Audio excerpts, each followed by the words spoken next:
Bom, como o tema é o poder da mente, a gente tem que começar definindo mente, né? E isso é uma coisa muito complexa. Vocês sabem que até hoje não existe entre os cientistas uma definição de mente. Não existe um consenso da definição de mente. E existe, assim, uma certa mistura entre mente e consciência, né? E eu vou tentar explicar mais ou menos como eu vejo isso, tá? Como os filósofos e a ciência não têm uma definição de mente, a gente vai buscar na literatura espírita que existe uma definição que é dada por Emmanuel, né? Ele diz que a mente é o espelho da vida em toda parte, tá? Então, essa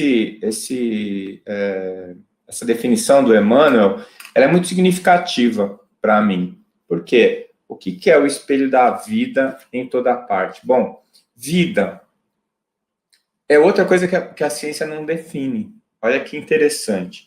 E isso é uma coisa mais ou menos fácil de entender, porque como a ciência ela segue o paradigma materialista, todo e qualquer elemento a ser estudado que não seja material, ele não cabe para uma definição materialista. Então, quando você vai definir, por exemplo, vida, que não é, a vida não é material, né, eles têm dificuldade. Então, o que a biologia consegue fazer? Ela consegue definir aproximadamente o que é o processo da vida, ou seja, um ser vivo. Existem algumas classificações para você definir se um ser, se alguma coisa é viva ou não. E mesmo assim ela tem algumas dificuldades. Isso porque vida não é material, né? Vida é o princípio inteligente. A vida é aquilo que existe, né, como organizador da matéria. Em ciência, na física, existe um conceito de entropia, que diz o seguinte, que um sistema entrópico é um sistema caótico. A entropia é o grau de desordem de um sistema. E a matéria é entrópica, ou seja, ela tende à desordem, ela tende ao caos.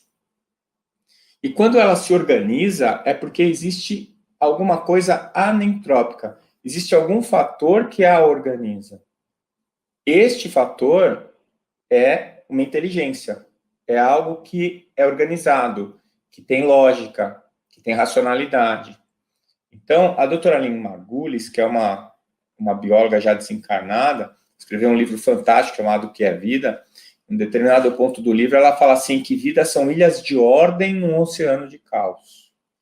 Então, o oceano de caos é a matéria, e as ilhas de ordem são os princípios inteligentes, são a vida, não é? Então, se eu for seguir o próprio conceito, né, que não existe um conceito de vida, mas as próprias especulações e as discussões sobre o que seria a vida, eu vou chegar à conclusão que a vida, o que me aproxima mais do conceito de vida é a inteligência. E aí a gente vai falar do princípio inteligente individualizado, que é o espírito ou alma. Né? Tem um parênteses para a gente fazer aí. Alma, segundo a definição do Livro dos Espíritos, é o espírito encarnado. Mas, se vocês forem prestar bem atenção, o próprio Kardec não gostou muito dessa resposta dos espíritos. Por quê? Porque o Kardec era um cientista. E para a ciência, cada coisa deve ser designada por um só nome, e cada nome deve designar uma só coisa. Então, quando a gente fala espírito, a gente está se referindo ao princípio inteligente individualizado só, ou ao espírito inteligente individualizado mais o seu perispírito, no desencarnado. E quando a gente está falando alma no encarnado, a gente está falando só do princípio inteligente individualizado que está encarnado, ou a gente está incluindo o perispírito aí também. Então, como isso ficou em aberto, o Kardec passou a fazer observações, rodapé, quando ele citava essas palavras, quando ele usava esse conceito, exarado pelos espíritos, ele sempre fazia uma observação para dizer exatamente o que ele estava querendo, a que ele estava se referindo naquele momento, tá? Então, muito bem. O princípio inteligente individualizado, que é a nossa essência, é a nossa individualidade. O próprio nome está dizendo, princípio inteligente individualizado. Na Trindade Universal, que foi descrita pelos Espíritos para Kardec, no Livro dos Espíritos, você tem lá que existem 3 naturezas de coisas. Deus, que é a causa primária e origem de tudo, né? Princípio inteligente e fluido cósmico universal. O fluido cósmico universal é matéria, e o princípio inteligente é princípio inteligente. Esse princípio inteligente criado por ignorante, em um determinado momento da sua evolução, essa quantidade de princípio inteligente vai se individualizar. E aí você vai ter uma alma, ou um espírito, tá? Que nós vamos chamar agora de princípio inteligente individualizado. Esse princípio inteligente individualizado é quem organiza a matéria. É ele que se manifesta como ser vivo. Ele que organiza a formação de um ser vivo. E ele continua existindo depois que esse ser vivo se desorganiza. Portanto, ele é vida, né? Então, quando Emmanuel fala que a mente é o espelho da vida, se a gente levar em consideração esse conceito que eu coloquei, que vida é a nossa individualidade, então o que seria a mente? Então vamos imaginar o seguinte, que o seu corpo é a sua alma, como se você fosse o princípio inteligente individualizado. E aí você quer observar uma parte de você que está precisando de um cuidado. Então, vamos supor que você vai pentear o seu cabelo. E aí você vai precisar de um espelho para olhar o seu cabelo. Tá? Você vai pegar um espelho pequeno que caiba na sua mão e você vai colocar ele de frente para os seus olhos e você vai ajustar o ângulo do espelho para que você consiga ver o seu cabelo. E aí você pode pentear o cabelo. Tá? O Emmanuel está falando que a mente é o espelho da vida. Ou seja, a mente é a parte de você que está sendo refletida naquele instante. É a parte da sua individualidade que, neste momento, está sendo burilada. Neste momento que eu digo, é nesta encarnação. Porque eu não sou o Décio, eu estou o Décio. O Décio é uma fração da minha individualidade. Eu tenho muito mais características, tenho mais virtudes e mais defeitos do que o Décio está apresentando nesse momento. Mas o Décio é o que está aparecendo no espelho nesse instante. Então, a cada encarnação, eu ajusto o espelho num determinado ângulo, a uma determinada distância, produzindo um determinado foco sobre uma parte da minha individualidade que eu vou trabalhar nessa encarnação, que eu vou burilar nessa encarnação. Obviamente que a gente sempre vai focar em cima de algo que precisa evoluir. E se algo precisa evoluir, é algo que está em desacordo, é algo que está em dificuldades, é algo que ainda está em potência, mas não se realizou. Então, a cada encarnação, eu vou ajustar o meu espelho em um determinado ângulo, focando determinada parte da minha individualidade. Portanto, a mente seria a fração expressa do eu nesse instante. O eu, princípio inteligente individualizado. Então, o meu espírito, que é mais do que o Décio, tem mais características do que o Décio, nesse instante, ele está se manifestando, formando esta personalidade, que é o Décio, a partir do ângulo de foco e distância que a mente está instalada. É óbvio que isso tem a ver com o nosso cérebro, né? No nosso livro Cérebro Triuno a Serviço do Espírito, eu, a doutora Irvene e o Sérgio Lopes tivemos a oportunidade de conversar sobre esse assunto, discutir esse assunto, e eu tive a chance de escrever um capítulo, né, falando sobre esse ponto de vista, partindo do pensamento do Emmanuel, né, no livro Pensamento e Vida, levando essa discussão do capítulo, desdobrando isso à luz da ciência, para chegar a essa conclusão. Né? Então, a mente é aquilo que é aquela parte de mim, da minha alma, que está neste momento conseguindo se expressar, que está nesse momento interagindo com o ambiente, com o todo, com o mundo, não é? Então, essa é a mente. E o que seria a consciência? Eu uso a palavra consciência segundo a definição etimológica da palavra, ou seja, consciência, conhecido, que sabe, que conhece, que tem ciência. Então, a consciência é aquilo que nós já aprendemos.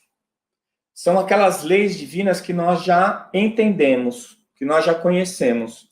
É aquela parte que já que já faz parte do nosso sistema racional. Então, eu teria a minha consciência expressa, não é? Que faz parte da minha mente, e eu teria consciência, o meu subconsciente, que eu usaria como exemplo, como se fosse assim, a margem do espelho, é algo que eu realmente não estou vendo, mas que eu posso inferir, porque eu estou olhando uma parte do meu rosto que está aparecendo no espelho, aquela margenzinha que eu não estou vendo, eu posso completar, né? Eu posso imaginar. Esse é o subconsciente. E o inconsciente, que seria aquela parte que não tenho acesso, né? Que eu não consigo abordar, tá? Então, a consciência, dentro dessa minha perspectiva, olhando o que é consciente, ela seria o tamanho do espelho. Então, a mente é o espelho que está refletindo uma parte do meu eu. E a consciência é o tamanho do espelho. Quanto mais consciência eu tiver, e eu vou aumentando o meu nível de consciência com o aprendizado, com a evolução, com as minhas experiências com a matéria, as minhas experiências reencarnatórias, o que vai acabar acontecendo é que o espelho vai ficando cada vez maior. Ele vai ganhando cada vez mais dimensão. E as minhas expressões do eu, as mentes que eu vou formar nas minhas encarnações, elas vão ser cada vez uma porcentagem maior de mim mesmo, uma porcentagem maior do meu eu. Eu vou cada vez estar mais completo em cada encarnação, né? Então, vamos fazer uma imagem, Jesus, né? Como é que era a mente de Jesus? Olha a pretensão, nós estamos imaginando. Para mim, o espelho que Jesus utilizou para construir a mente dele era um espelho de 360 graus, com espelho em cima e embaixo, ou seja, ele tinha consciência completa. Então, ele era um onisciente, é um onisciente. Portanto, aquele espelho, a fração expressa do eu é 100%. Porque ele é um espírito que tem uma consciência plena, né? Um espírito que atingiu a evolução crística. Enquanto nós, a cada encarnação, nós vamos aumentando um pouquinho o tamanho do espelho, mas a cada encarnação também nós vamos posicionando esse espelho de uma maneira ou de outra para que a gente consiga desenvolver partes específicas do nosso eu. Então, eu posso estar resolvendo um problema, uma dificuldade agora, nessa encarnação, mas eu tenho outras na fila, né? E se eu conseguir resolver nessa encarnação essa dificuldade, na próxima eu trago um outro ângulo, de um outro aspecto de mim mesmo, para que eu consiga evoluir, tá? Então, essa seria a visão de mente, tá? E como é que isso se relaciona com o nosso corpo? Então, a relação mente-corpo. Então, obviamente, que a gente tem essa noção muito clara para a gente de que o nosso corpo é uma consequência daquilo que vem da nossa alma. E entre o corpo biológico, o corpo físico e a alma, a gente tem o perispírito, tá? E entre o perispírito e o corpo físico, a gente tem o duplo etérico, ou corpo vital, né? Então, vejam bem, existe uma relação, mas normalmente quando a gente pensa assim, como a alma, né, ou o princípio inteligente individualizado, é quem ordena a matéria, e perispírito e corpo físico são matéria, então, obviamente, que ele é soberano sobre a matéria. E né? É verdade isso. Mas o que a gente se esquece muitas vezes é uma coisa que o André Luiz chama a atenção no mundo maior, que quando encarnados, nada é 100% espiritual e nada é 100% físico. Ou seja, eu estou encarnado, o meu princípio inteligente individualizado está presente. A minha mente, que é a fração expressa do meu princípio inteligente individualizado, está desenvolvida e manifesta. E eu tenho um corpo biológico, tá certo? Obviamente que esse meu corpo biológico é o resultado, né? É uma resultante de vários vetores. O vetor que vem do meu passado, das minhas experiências anteriores, que estavam registradas no meu perispírito. O vetor relacionado aos aspectos sociais e culturais de onde eu nasci. O vetor que vem dos aspectos genéticos e biológicos, né, que vão trazer probabilidades, possibilidades e dificuldades, né, habilidades e desabilidades no meu corpo biológico. E tem também os aspectos cosmológicos. O Emmanuel chama a atenção disso também, tá certo? Então, essa resultante é a minha personalidade atual. A cada encarnação, eu vou ter uma resultante diferente, porque vão variar. A própria experiência espiritual minha, o meu passado, vai variar. Porque quando eu desencarnar, Décio, tudo que o Décio viveu vai voltar, vai passar a fazer parte da minha individualidade, do meu todo. Para, na próxima encarnação, eu botar o meu espelho num outro ângulo, estabelecer uma outra personalidade com os vetores que vão ser gerados no ambiente onde eu nascer, as pessoas que eu vou encontrar, a cultura e a genética que eu vou experimentar. Tá certo? De qualquer maneira, existe uma relação de volta, como o André Luiz nos avisou. Então, não é só o espírito que manda no corpo, mas a experiência corporal impressiona o espírito. Senão não teria sentido a gente estar encarnado. Não teria sentido a gente fazer as nossas experiências materiais. Porque a matéria, a experiência na matéria, ela impressiona os nossos sentidos. Os nossos sentidos são colocados no nosso cérebro como um leque de possibilidades, e o nosso princípio inteligente vai eleger nesse leque de possibilidades o que a gente considera a realidade. Isso tem a ver com a física quântica, né? Com o colapso quântico. Muito bem. Essa experiência que vem do corpo impressiona o meu espírito. E o meu espírito vai lidar com essas experiências do corpo de acordo com as possibilidades que ele tem nesse instante. E essa relação corpo-espírito, que é uma relação de ida e volta, apesar de ser o espírito o determinante, o corpo também influencia o espírito. É de se esperar isso, mas é uma coisa que normalmente nós não pensamos. Então, se eu sinto dor, se eu sinto fome, se as minhas experiências físicas, elas vão impressionar o meu espírito. E o meu espírito vai tirar um resultado dessa experiência. Ele vai tirar uma conclusão. Ele vai, experimentando aquilo, ele vai gerar uma percepção que vai dizer para ele, isso eu quero, isso eu não quero. Isso é bom, isso é ruim. Isso trouxe consequências adequadas, isso não trouxe. Né? E aí é que a necessidade dos nossos ciclos encarnatórios nessa faixa evolutiva que nós nos encontramos. Por que a gente precisa desses ciclos encarnatórios? Para viver a experiência física grosseira, que ela amplifica as percepções do espírito. Elas impactam o espírito de uma maneira muito poderosa, muito mais poderosa do que na matéria etérica, na matéria fluídica. Então, essa relação mente-corpo é uma relação pedagógica, uma relação de aprendizado. E ela é fundamental para nós.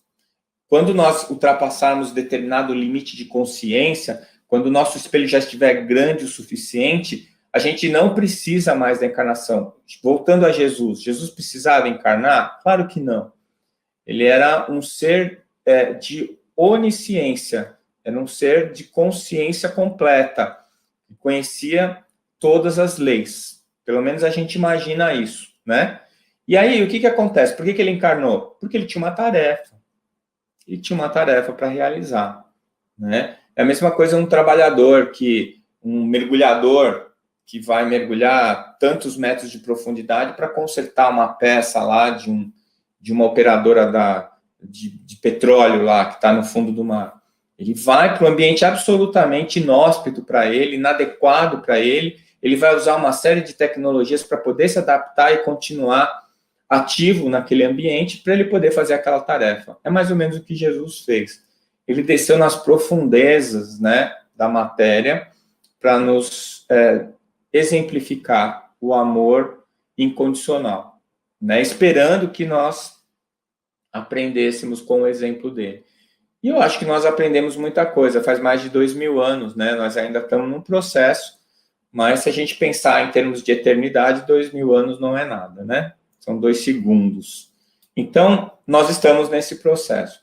E nós estamos dentro desse processo para priorizar quem?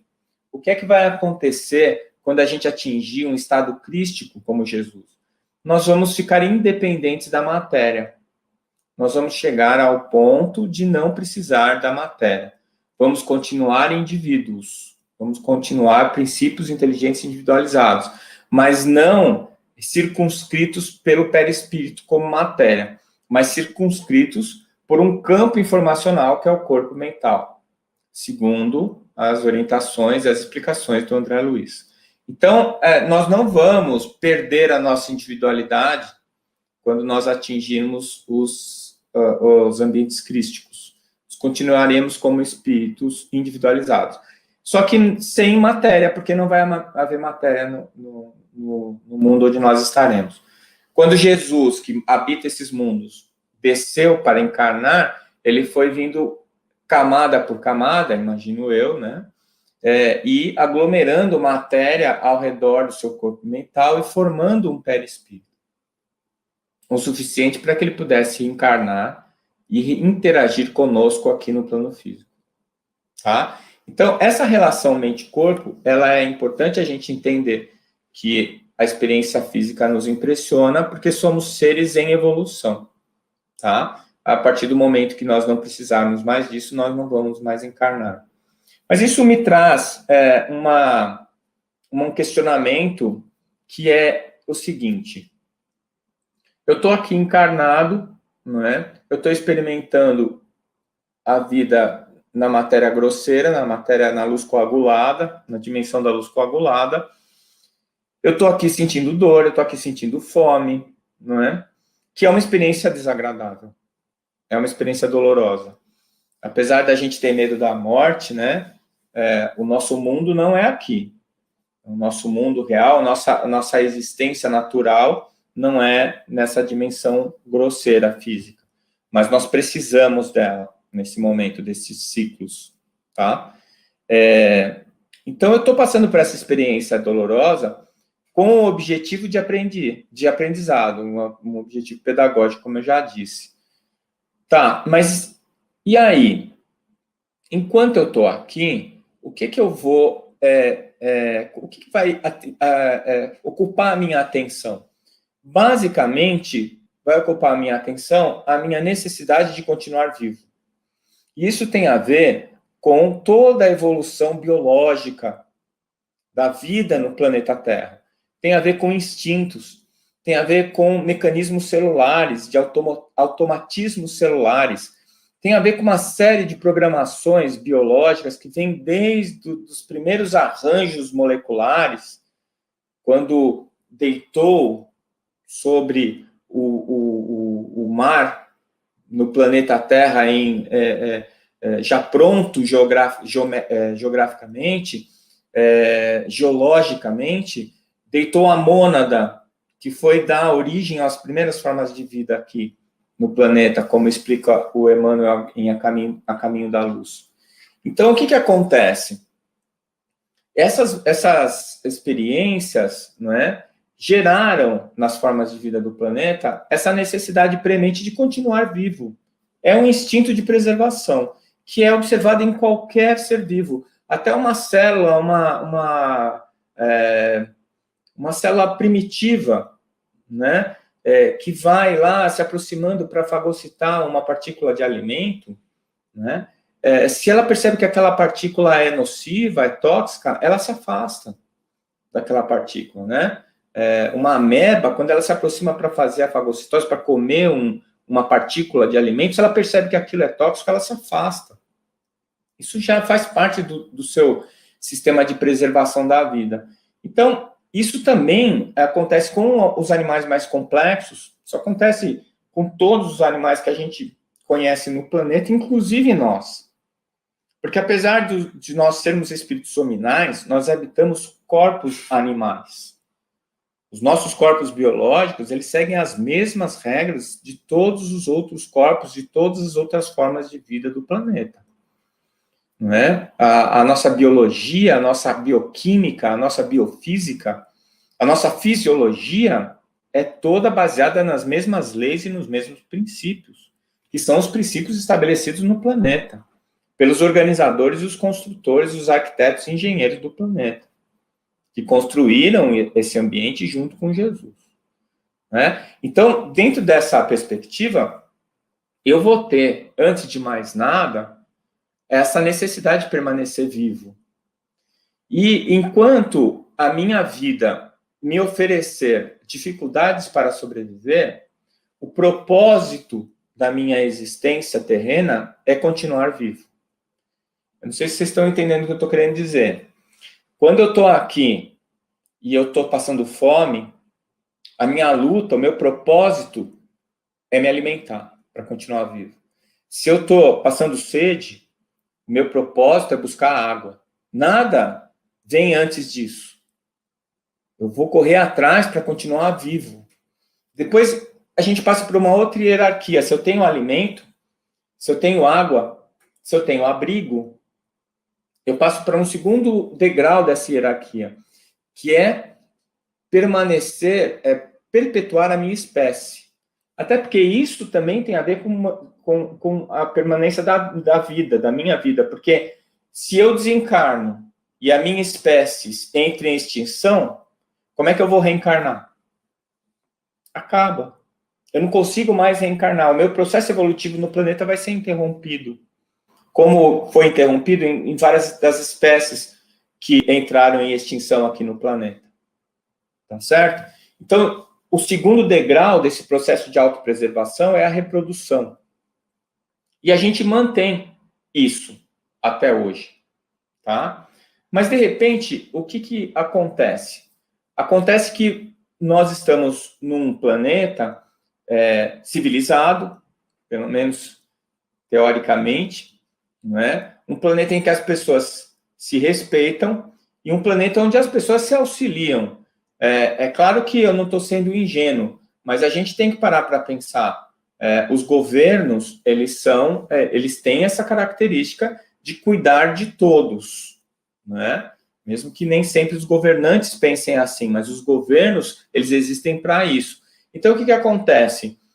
De uma maneira ou de outra, os recursos que são disponibilizados, eles, pela sociedade como um todo, eles vão acabar auxiliando os menos favorecidos. E aí o que a gente vai observar é que nas grandes cidades, nas civilizações mais avançadas do planeta, as pessoas não lutam mais pelo alimento, elas têm isso garantido. Não lutam mais pela água, elas têm isso garantido. Não lutam mais pelo abrigo, elas têm isso garantido. De uma maneira ou de outra, isso é oferecido a elas. E se a gente for pensar na parte mais privilegiada desses grupos sociais, a gente vai pensar em pessoas que têm isso e muito mais. Não é? Em uma psicografia do Dr. Bezerra de Menezes, recebida na AME de Minas Gerais, ele dizia que nós não estávamos mais atrás do pão, nós não estávamos mais nem atrás da manteiga, nós estávamos atrás da geleia, dos sabores de geleia. Então, eu tenho uma casa, mas a minha casa me abriga a minha família, mas eu quero uma casa confortável. Não estou falando que isso é errado, tá, gente? Estou só mostrando aonde nós estamos. Porque a gente fala assim, eu preciso de um carro novo. Você não precisa nem de carro, quanto mais de um carro novo. Eu preciso de um carro automático. Você não precisa nem de carro. O carro que você tem te atende, mas se você quer, você não precisa, você quer. Né? A gente tem o alimento, mas a gente não tem só o alimento, a gente quer comer aqueles alimentos que são mais saborosos, que a gente gosta mais. Então a gente está atrás da geleia. Só que aí acontece uma coisa interessante. Porque durante muito tempo na nossa evolução, a gente lutou pela sobrevivência. E o propósito da nossa vida era a sobrevivência.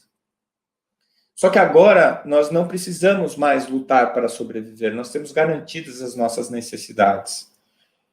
E para algumas camadas da sociedade, as necessidades básicas são atendidas, as nossas necessidades de conforto extra são atendidas, e a gente passa ao supérfluo. Ao supérfluo. A gente passa a chamar de necessidade coisas que estão muito longe de serem uma necessidade. E é nessa hora que a gente começa a buscar a felicidade em aspectos materiais da nossa vida. É nessa hora que eu começo a achar que eu só vou ser feliz quando eu tiver uma casa maior. Eu só vou ser feliz quando eu tiver um carro melhor. Eu só vou ser feliz quando eu tiver tanto de dinheiro no banco. E aí eu passo a lutar para conquistar essas coisas. O meu propósito não é mais sobreviver. O meu propósito não é mais ganhar o pão.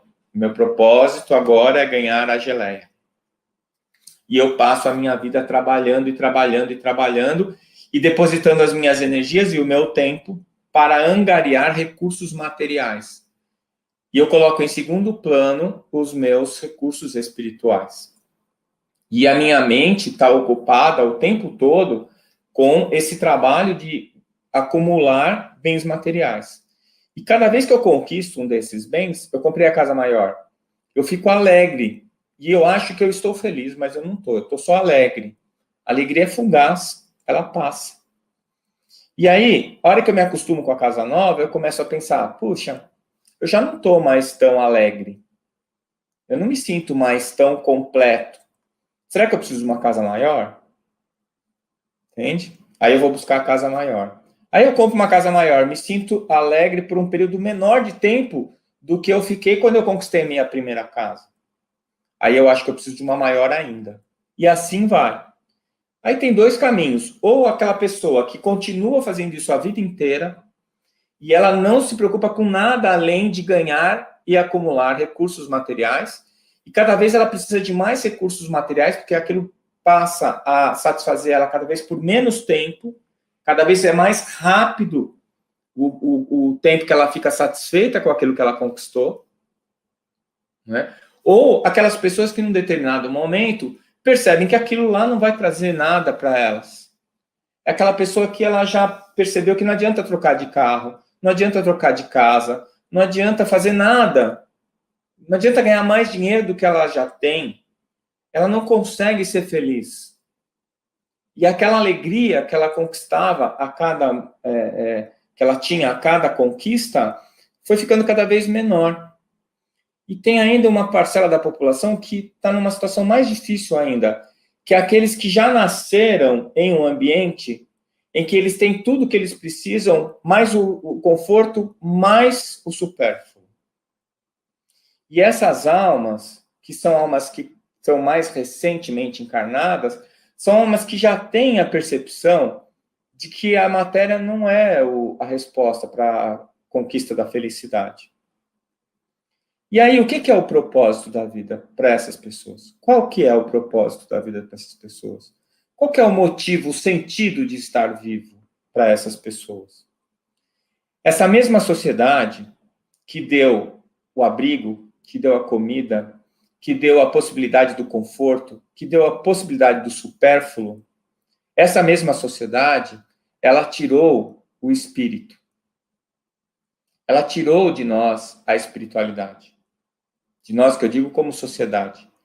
Então, aquela alma que não encontrou a felicidade na matéria, e nenhuma delas encontra, mas aquela que já concluiu que ela não vai encontrar a felicidade na matéria, essa alma, ela não encontra o caminho da espiritualidade para dar propósito e sentido para a vida dela. Porque o que a espiritualidade nos dá? Independente da religião, a espiritualidade nos dá a transcendência. Ela nos dá a noção de que isto é um ciclo, de que as coisas continuam depois da janela da morte. Ela nos traz a sensação e a certeza, muitas vezes, dependendo do seu nível de convicção, que a gente chama de fé, ela te diz muitas vezes que você precisa conquistar coisas com o seu coração, e não coisas para guardar no banco, ou coisas materiais que vão se desgastar, que podem ser roubadas. Então, essa espiritualidade que transcende, ela dá um propósito muito maior, muito mais significativo. E aí, esse indivíduo vai encontrar a felicidade dele em coisas que o outro nem vê. Então, por exemplo, você sai de manhã, hoje, aqui em Campo Grande fez um sol maravilhoso. Eu saí de manhã, eu peguei meu carro para ir trabalhar. Aí eu peguei a Avenida Afonso Pena, que é a avenida principal aqui da cidade. E os ipês rosa estavam todos floridos. E eu tive que parar o meu carro para olhar aquilo. E eu tive um momento de felicidade. Eu agradeci a Deus porque eu estava vivo, encarnado, e aqui em Campo Grande, nesse dia de sol, com os ipês rosas floridos. Imagina quando forem os roxos. Aí eu finalmente decidi continuar. Parei no farol, em frente ao shopping, e passa um tucano voando na frente do meu carro. E eu olhei aquele bicho voando com aquele bico enorme, colorido, e pensei, que sorte eu tenho. Eu achei um tucano hoje aqui. Um tucano passou voando na frente do meu carro. Para mim, que sou paulista, isso é um acontecimento. Não é? Eu só via tucano no zoológico. E aí eu cheguei lá no meu trabalho e agradeci porque eu tenho um trabalho. E aí eu cheguei lá e encontrei as pessoas que trabalham comigo, que me cumprimentaram, que foram gentis comigo, e assim vai indo. Eu vou degustando a vida, porque eu tenho o conforto, eu tenho o supérfluo, e o que me move nesse momento? Eu preciso de mais supérfluo? Não. Eu preciso de mais conforto? É impossível. Estou no limite do meu conforto, eu não preciso de mais. Então, o que eu preciso? Eu preciso ter um motivo para estar vivo. O motivo para estar vivo é agradecer que eu estou aprendendo, que eu estou me aperfeiçoando, que eu estou evoluindo e que eu consigo ser útil para alguém. Eu consigo ser útil para os meus pacientes. Eu consigo ser útil para as pessoas que trabalham na minha equipe. Nós somos uma equipe, cada um de nós tem uma tarefa. E que a minha tarefa ajuda a minha equipe. Entende? Não a minha, porque a equipe é minha. A minha, porque eu faço parte dela. E aí, eu consigo transcender. Por quê? Porque eu tenho espiritualidade. Eu consigo transcender.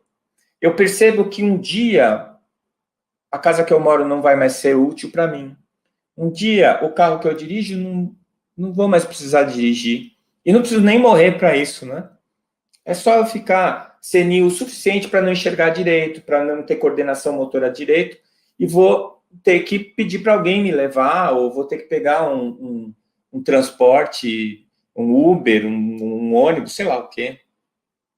Entende? Então, o que dá sentido para a vida é a espiritualidade. E ela foi roubada dessa geração que está encarnando nesse planeta Terra.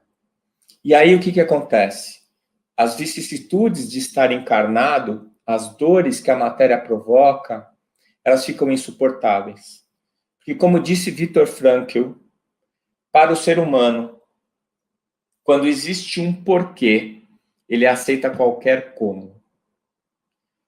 Toda e qualquer dificuldade é superável, aceitável, desde que eu saiba o propósito daquilo.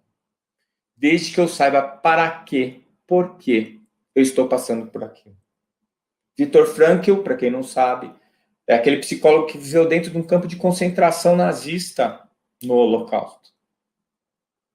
E quando ele saiu, ele criou a logoterapia. E o que manteve ele vivo dentro do campo de concentração? A espiritualidade, o propósito. Ele tinha um propósito. Ele tinha um sentido. E isso é o que está faltando hoje na nossa sociedade. Porque quando eu não tenho propósito, quando eu não tenho um porquê, nenhum como é suportável. E aí você pega um jovem, um espírito encarnado, altamente sensível, cuja espiritualidade foi amputada dele pela sociedade, pelo mundo acadêmico, pelo cientificismo materialista. E ele não tem por que lutar, ele não precisa de mais nada material. E aí a vida dele vira um vazio insuportável. E ele prefere tirar a vida dele. Não porque ele quer morrer, porque ele não quer existir. Porque aquilo não tem sentido para ele. E se ele não tem transcendência, se ele não tem nenhuma perspectiva de olhar o além, não faz nenhum sentido ele continuar sofrendo. E qualquer sofrimento é insuportável. E aí nós estamos vivendo essa epidemia de suicídios. Porque as pessoas estão sem porquê. Elas estão sem sentido, sem propósito. E quem pode dar isso a elas é a espiritualidade, é a fé. E eu sou suspeito para falar, mas eu acho que o espiritismo é o veículo ideal para isso. Por quê? Porque o espiritismo nos leva a Deus pelo caminho da razão, da lógica. Ele não abre mão da ciência, ele usa a ciência para nos levar à presença do Mestre Jesus. E a divulgação dessas ideias, mesmo que não sejam com a bandeira do espiritismo. Eu sou professor universitário, eu dou aula em pós-graduação, eu cansei de fazer palestras espíritas com uma linguagem científica. Eu não preciso divulgar o espiritismo, eu preciso divulgar as ideias do espiritismo. Eu não preciso angariar espíritas, eu preciso angariar espíritos. Espíritos que encontrem a sua espiritualidade, que encontrem o sentido para as suas vidas, que encontrem um porquê. E isso nós temos a faca e o queijo na mão. E é por isso que nesse Setembro Amarelo, nós precisamos nos lembrar, nós espíritas, que nós temos muito a dar para essa geração que está perdida no vazio, que está perdida no nada, que está na encruzilhada. Não preciso de matéria, mas não existe espírito. Ilumina o caminho. Existe sim. E eu não estou falando de misticismo, eu estou falando de ciência. Existe. Siga esse caminho. Experimente. Experimente a caridade. Experimente a convivência com os mais necessitados. Né? E você vai se curar. Eu faço parte e sou um incentivador de uma ONG chamada Fraternidade Sem Fronteiras. Quem vai para lá, eles fazem caravanas para levar os que assistem aos assistidos, e o que a gente percebe é que os assistidos são os da civilização que vão lá para Moçambique para ver aquela população que não tem nem água para beber, nem comida para comer, nem casa para dormir, e que estão felizes, estão cantando, estão dançando, quando eles encontram alguém que lhes dê um copo de água limpa, que lhes dê uma cama limpa para dormir, com um teto em cima, que lhes dê um prato de comida. E quando nós chegamos lá, nós percebemos que os miseráveis somos nós, e não eles. Eles não têm a matéria, que é descartável, não faz nem parte do nosso mundo. É algo que nós estamos usando temporariamente, momentaneamente. Mas eles têm a alma feliz, a alma limpa, e nós não. E quando nós chegamos lá, nós percebemos que os assistidos somos nós, os miseráveis da alma, que não tem mais a fé dentro do seu coração, que não conseguem enxergar o transcendente, não conseguem enxergar o que vai além da matéria. Né? Essa miopia do civilizado moderno.